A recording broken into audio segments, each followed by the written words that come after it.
Assalamualaikum warahmatullahi wabarakatuh. Pagi ini, Hasanah kembali menyajikan kepada Anda embun-embun ilmu yang terpendam dalam luasnya Hasanah Islam. Ada ibadah dan amalan yang hukumnya wajib dan ada pula yang sunnah. Ibadah dan amalan wajib disebut Nabi SAW sebagai sarana mendekatkan diri kepada Allah yang paling dicintainya. Upaya untuk mendekatkan diri ini semakin sempurna dengan ibadah dan amalan sunnah. Inilah dua ibadah yang sangat dicintai Allah Subhanahu wa Ta'ala. Rasulullah SAW bersabda, "Sesungguhnya Allah Ta'ala telah berfirman, barang siapa memusuhi waliku, maka sesungguhnya aku menyatakan perang terhadapnya. Hambaku senantiasa bertakorub, mendekatkan diri kepadaku dan suatu perbuatan yang aku sukai, seperti bila ia melakukan yang fardu, yang aku perintahkan kepadanya. Hambaku senantiasa bertakorub, mendekatkan diri kepadaku dengan amalan-amalan sunnah, hingga aku mencintainya. Jika aku telah mencintainya, maka jadilah aku sebagai pendengarannya yang ia gunakan untuk mendengar, sebagai penglihatannya yang ia gunakan untuk melihat, sebagai tangannya yang ia gunakan untuk memegang, sebagai kakinya yang ia gunakan untuk berjalan. Jika ia memohon sesuatu kepadaku, pasti aku mengabulkannya, dan jika ia memohon pelindungan, pasti akan aku berikan kepadanya." Hadis riwayat Bukhari. Lalu bagaimana kedudukan amalan atau ibadah sunnah dan yang wajib? Dalam sholat misalnya, bagaimana kedudukan sholat sunnah dan sholat wajib? Padahal secara teknis, cara maupun teknisnya antara sunnah dan wajib itu sama saja. Yang membedakan hanya niat. Bagaimana dengan ibadah wajib lain? Apakah juga sama kedudukan sunnahnya? Sholat wajib dan sholat sunnah itu banyak sekali perbedaannya. Nah, sedangkan dari sisi tadi apakah yang membedakan antara keduanya adalah semata-mata pada niatnya, tentu saja ada yang memang dibedakan hanya berdasarkan niat, tetapi juga memang ada yang ketentuannya dari awal berbeda. Sebutlah misalnya sholat sunnah dan sholat fardu. Dalam sholat sunnah, kita tahu bahwa ketentuan dalam masalah yang disebut dengan syarat dan rukun tidak seketat pada sholat fardu. Dalam sholat sunnah, Nabi pernah sholat di atas unta dan menghadap kemana saja untanya berjalan. Kadang-kadang Rasulullah sholat sunnah itu tidak berdiri, tapi beliau hanya sambil duduk saja. Sehingga syarat dan rukun dari sholat sunnah itu tidak seketat sholat fardu. Bahkan ada sholat sunnah yang sifatnya tidak pakai ruku, tidak pakai sujud, yaitu ketika kita sholat yang disebut dengan sholat jenazah. Maka sholat ini yang kita lakukan sifatnya hanya fardu kifayah saja. Sedangkan sholat fardu mau tidak mau harus berdiri, ruku, sujud, dan seterusnya. Tapi kalau kita pindah tema pada puasa, memang puasa wajib dan puasa sunnah secara teknis sama saja. Artinya segala yang membatalkan pada puasa fardu juga membatalkan pada puasa sunnah. Yang membedakan nanti niatnya. Kalau puasa yang fardu, niatnya harus sejak malam. Ada istilah tabyitun niyah. Sebelum masuk waktu fajar atau waktu subuh, kita harus sudah niat, saya mau puasa. Tapi kalau puasa sunnah, boleh kita bangun tidur belum berniat. Bahkan kita niatnya malah mau makan, mau minum di siang hari itu, asalkan belum sempat makan, belum sempat minum, lalu tiba-tiba di tengah hari kita niatkan saya mau puasa, itu bisa.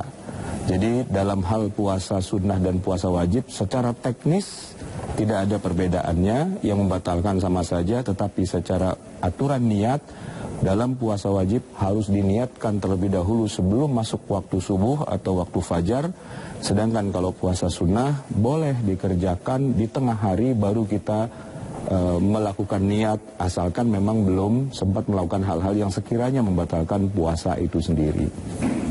Di dalam masalah puasa, sahur itu tidak termasuk syarat dan juga tidak termasuk rukun. Sahur itu adalah sesuatu yang disunnahkan. Rasulullah SAW menyebutkan, tasahharu fa inna fis sahuri barakah. Kalian makan sahurlah terlebih dahulu karena di dalam makan sahur itu ada keberkahan. Tetapi baik itu puasa sunnah ataupun puasa wajib, seandainya kita tidak sempat makan sahur dan langsung kita puasa saja, puasa kita sudah sah, sudah diterima oleh Allah tanpa harus disyaratkan makan sahur terlebih dahulu karena hukumnya adalah sunnah. Ibadah-ibadah yang wajib dibandingkan ibadah yang sunnah, kalau kita lihat dari sisi pahala, tentu pahalanya lebih besar ibadah yang wajib. Karena resikonya apabila tidak dikerjakan yang wajib itu malah jadi berdosa. Sedangkan kalau ibadah sunnah, kalaupun ditinggalkan tidak menjadi dosa. Dia tidaklah menjadi sesuatu yang menjadi tuntutan buat kita di yaumil qiyamah. Oleh karena itu, sebutlah misalnya dalam kasus sholat 5 waktu, ketika Rasulullah SAW pernah tertinggal dari sholat subuh misalnya, atau sholat 5 waktu yang lainnya, maka beliau segera menggantinya. Dan ketika beliau menggantinya, beliau tidak menggantinya dengan sholat sunnah. Kenapa? Salah satu alasannya adalah karena nilai dari sholat fardu itu dibandingkan dengan sholat sunnah itu memang berbeda. Beliau ketika kesiangan dari sholat subuh menggantinya dengan yang setara, yaitu dengan sholat subuh juga. Tidak diganti misalnya dengan sholat duha atau diganti dengan sholat witir, tapi dengan sholat yang setara. Itu alasan salah satu yang menjadi dasar adalah karena kedudukan sholat subuh itu tinggi sekali, besar sekali bobotnya, sehingga ketika orang meninggalkan sholat subuh tidak bisa diganti hanya dengan sholat sunnah. Begitu juga puasa. Puasa yang kita tinggalkan itu harus diganti dengan puasa juga. Tidak bisa diganti dengan amal-amal sunnah yang lainnya, karena nilai dari amal yang fardu itu memang besar. Kalau sampai ditinggalkan kita berdosa dan tetap akan ditanya, dituntut sampai hari kiamat. Adapun yang sunnah sifatnya adalah tambahan. Kalau saya boleh membuat sebuah ilustrasi, sholat fardu itu ibarat tiang yang ada pada satu bangunan. Itu adalah kolom. Yang kalau kolom atau tiang pancangnya ini, tiang dasarnya ini roboh, maka bangunannya akan ikut roboh. Sedangkan kalau yang ibadah yang sifatnya sunnah, dia lebih merupakan aksesori tampilan. Bagaimana menghias ruangan agar lebih indah dipandang mata, maka memang dibutuhkan hiasan-hiasan itu. Itulah ibadah-ibadah sunnah yang kalau seandainya ruangan kita desain interiornya kurang bagus atau mungkin tidak ada wallpaper dan sebagainya, bangunnya tetap masih ada, masih utuh, masih kokoh. Hanya saja kurang nyaman kita berada di ruangan yang seperti itu. Di situ kita akan lihat bedanya antara ibadah yang wajib dengan ibadah yang sunnah. Tentu saja yang paling ideal ibadah wajib itu dikerjakan dan disempurnakan juga dengan ibadah-ibadah yang sunnah, agar bangunan kita bukan hanya kokoh tapi juga indah. Pemirsa sana, dalam ibadah wajib ada istilah qada atau menggantinya karena alasan tertentu yang dibenarkan. Sholat fardu misalnya, jika tertinggal karena kondisi tertentu, boleh diqada di waktu yang lain. Pertanyaannya, apakah sholat qada juga berlaku dalam sholat sunnah? Apakah juga qada atau mengganti ini berlaku bagi semua ibadah wajib dan sunnah? Untuk sholat-sholat fardu 5 waktu, memang para ulama sepakat. Apabila ada seorang muslim, dia terlewat dari mengerjakan sholatnya dengan satu dan lain hal penyebabnya, intinya dia harus mengerjakan sholat fardu itu walaupun waktunya sudah lewat. Sebagaimana yang dilakukan oleh Rasulullah dan para sahabat, baik pada perang Khandaq ataupun juga ketika beliau terlambat dari mengerjakan sholat subuh, maka begitu matahari sudah terbit, beliau dan para sahabatnya ya mengerjakan sholat subuh itu. Itu yang dikatakan sebagai qada. Lalu bagaimana dengan sholat-sholat yang hukumnya sunnah, tidak wajib? Apakah bisa juga diqada? Para ulama dalam hal ini memang membedakan.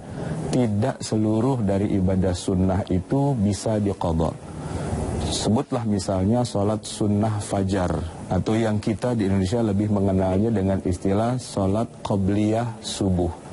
Hukumnya sunnah, tetapi memang kita menemukan dalil bahwa Rasulullah Shallallahu Alaihi Wasallam melakukannya. Beliau tidak sempat mengerjakan sholat sunnah fajar atau qobliyah subuh ini, tetapi setelah sholat subuh beliau melakukannya.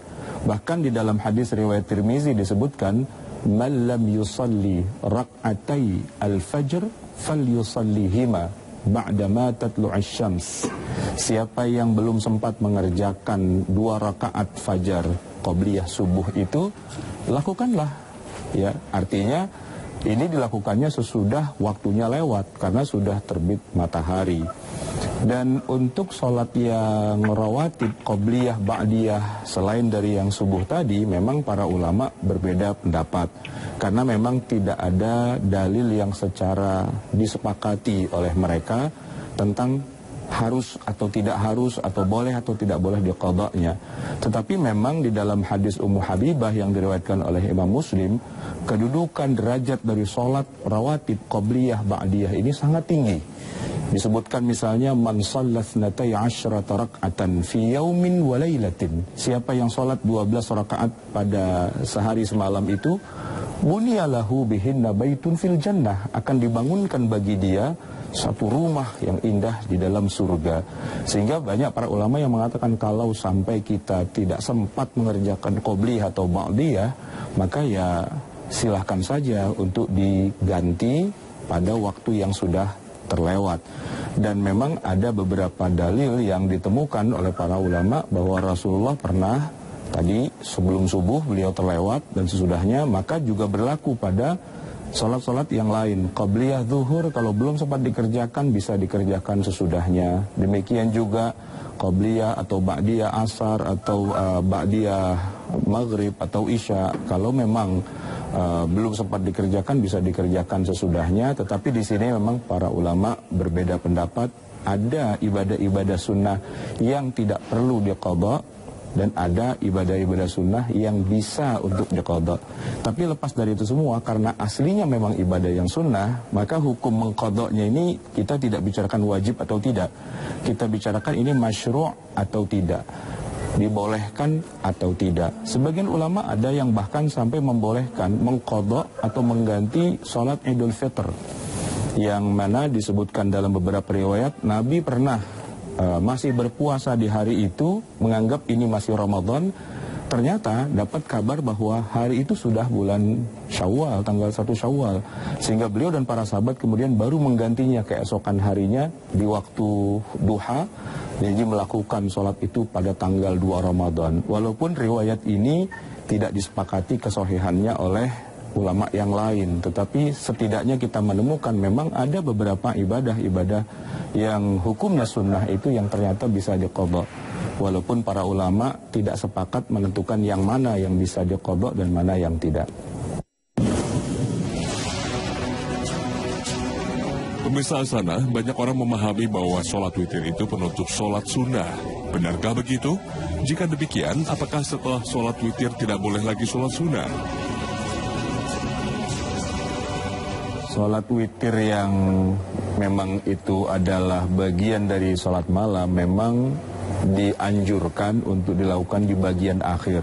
Sebagaimana hadis yang sahih diriwayatkan Imam Bukhari, Imam Muslim, sabda Rasulullah, ij'alu akhira salatikum bil laili witra.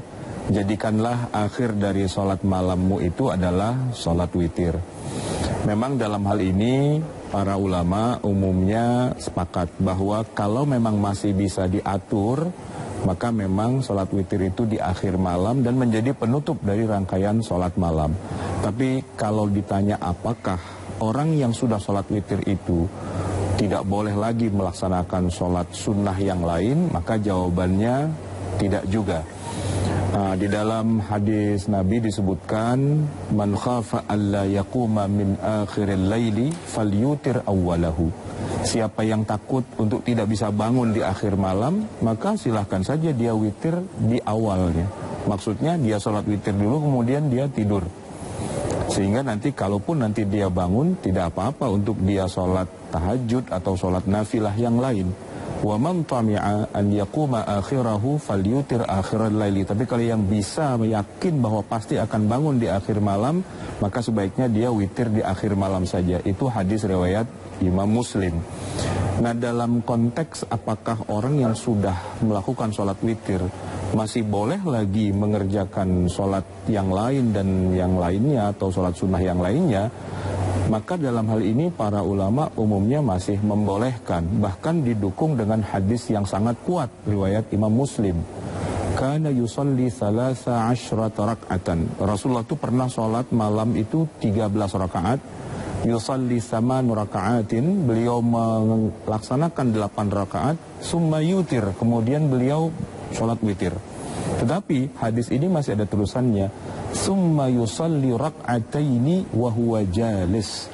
Kemudian setelah sholat witir ini Nabi ternyata masih lagi sholat 2 rakaat yang dilakukannya sambil duduk. Ini adalah hadis yang sahih riwayat Imam Muslim. Oleh karena itulah maka pada dasarnya sholat witir yang memang sebaiknya dilakukan di akhir malam itu tidaklah menjadi pengharam dari sholat malam yang lainnya kalau memang kita masih punya waktu. Oleh karena itulah kalau memang masih mungkin diakhirkan. Tapi kalaupun tidak mungkin, tidak mengapa. Itulah yang kita lihat prakteknya dalam keseharian kita di bulan Ramadan. Umat Islam sholat tarawih entah berapa rakaat biasanya diakhiri dengan sholat witir berjamaah. Setelah itu mereka pulang, lalu mereka tidur, dan malam hari kalaupun masih mau tahajud, silahkan saja, dan tidak perlu mengulangi witirnya, karena witir cukup sekali saja di satu malam, dan tidak berarti bahwa kalau sudah witir, tidak boleh lagi mengerjakan tahajud. Pemirsa Hasanah, secara umum kita mengetahui bahwa sholat tahajud itu dilakukan setelah tidur, dan sebaiknya di sepertiga malam terakhir. Bagaimana jika sholat tahajud dilakukan tanpa tidur dahulu? Misalnya kita begadang malam, lalu sebelum tidur sholat tahajud terlebih dahulu. Bolehkah demikian? Sebenarnya kapankah batasan waktu sholat tahajud itu? Kapan dimulai dan kapan berakhir? Sholat tahajud itu waktunya adalah pada malam hari, mulai dari sesudah sholat isya sampai masuknya waktu subuh atau waktu fajar. Memang kalau bicara apakah sholat tahajud ini harus tidur terlebih dahulu, tidak ada satupun nas atau dalil yang mensyaratkan hal itu. Sehingga boleh-boleh saja pada dasarnya seorang sholat tahajud, baik dia sudah tidur terlebih dahulu lalu bangun, ataupun dia sama sekali belum melaksanakan tidur. Bahkan juga boleh juga dilakukan sebelum tidur di awal malam. Tetapi memang kalau kita baca hadis-hadis dan juga riwayat-riwayat tentang bagaimana Rasulullah mengerjakan sholat malam atau tahajud itu, memang arahnya kepada lebih utama kalau di akhir malam. Salah satu misalnya ada hadis yang diriwayatkan oleh Al-Imam An-Nasa'i dan Imam Hakim dari Rasulullah SAW, man ata firashahu wa huwa yanwi ayyakuma yusalli minal layli faghalabathu aynahu hatta asbah kutiba lahu ma nawa wa kana naumuhu sadaqatan alaihi min rabbih. Apabila ada di antara kalian yang mendatangi tempat tidurnya, lalu dia tidur dengan niat nanti akan bangun di tengah malam itu, tapi ternyata dia ketiduran sampai subuh, maka disebutkan kutiba lahu ma nawa, sudah dicatat apa yang dia niatkan itu, dan tidurnya itu menjadi sedekah baginya dari Tuhannya. Nah, hadis ini menceritakan isyarat tentang bagaimana memang orang itu sebaiknya tidur dulu, baru nanti kemudian setelah itu dia melaksanakan sholat di akhir malam. Dan memang ini merupakan kebiasaan Rasulullah SAW yang perlu kita tiru di hari ini. Jadi beliau mengatur ibadah malamnya itu bukan di awal malam, tapi malah di akhir malam. Di awal malam beliau tidak begadang, beliau tidur. Wa kana yastahib ayu akhir minal isya. Beliau suka untuk mengakhirkan sedikit sholat isya'nya itu. Wa kana yakrahun nauma qablaha, dan Nabi tidak suka untuk tidur sebelum isya. Jadi kalau kita hitung secara matematis hari ini, sebutlah kita sholat isya jam berapa? Jam 7, jam 8, setelah itu kita tidur. Dan kalau kita tidur jam 7 atau jam 8 malam itu di awal waktu, maka nanti pada jam 3 misalnya kita sudah mendapatkan istirahat dengan sempurna. Mata kita sudah mendapatkan haknya, tubuh kita sudah mendapatkan haknya. Maka begitu jam 3 malam kita bangun untuk sholat tahajud, itu menjadi sangat fresh, menjadi sangat segar. Sehingga konsentrasi kita untuk sholat menjadi lebih bagus, dan juga nilai pahalanya akan menjadi lebih baik ketimbang kita sholat tahajud dalam keadaan terkantuk-kantuk karena belum memberikan hak kepada tubuh dan mata kita. Oleh karena itulah tetap saja para ulama mengatakan lebih afdal untuk mengerjakan sholat tahajud itu di akhir malam sesudah bangun, dan tentu saja diimbangi dengan tidurnya di awal malam. Akan menjadi sulit dan akan menjadi berat kalau tidurnya saja sudah terlambat lalu kita mau sholat malam. Akibatnya selain sholat tahajud terkantuk-kantuk, besok paginya kita tidak bisa dengan sempurna menjalankan kewajiban kita. Kenapa? Karena tidurnya terlambat. Maka Rasulullah itu mengajarkan mau sholat malam tiap malam silahkan saja, tapi tidur di awal waktu sehingga kita bisa bangun di akhir malam dan melaksanakan sholat tahajud.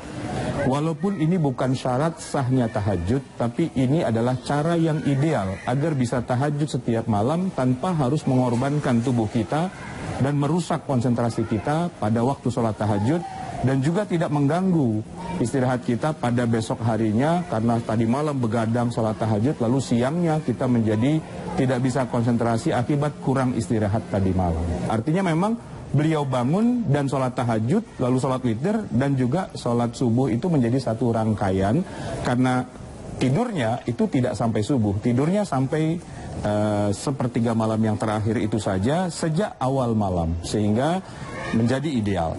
Sholat tahajud itu memang aslinya dilakukan pada malam hari dan waktu malam itu luas, yaitu sejak kita masuk waktu Isya sampai masuk waktu subuh. Sebagaimana firman Allah Subhanahu wa taala, "Wa minal laili fatahajjad bihi nafilatan laka." Dan dari sebagian malam silahkanlah kamu bertahajud sebagai ibadah tambahan buat kamu. Jadilah bagian dari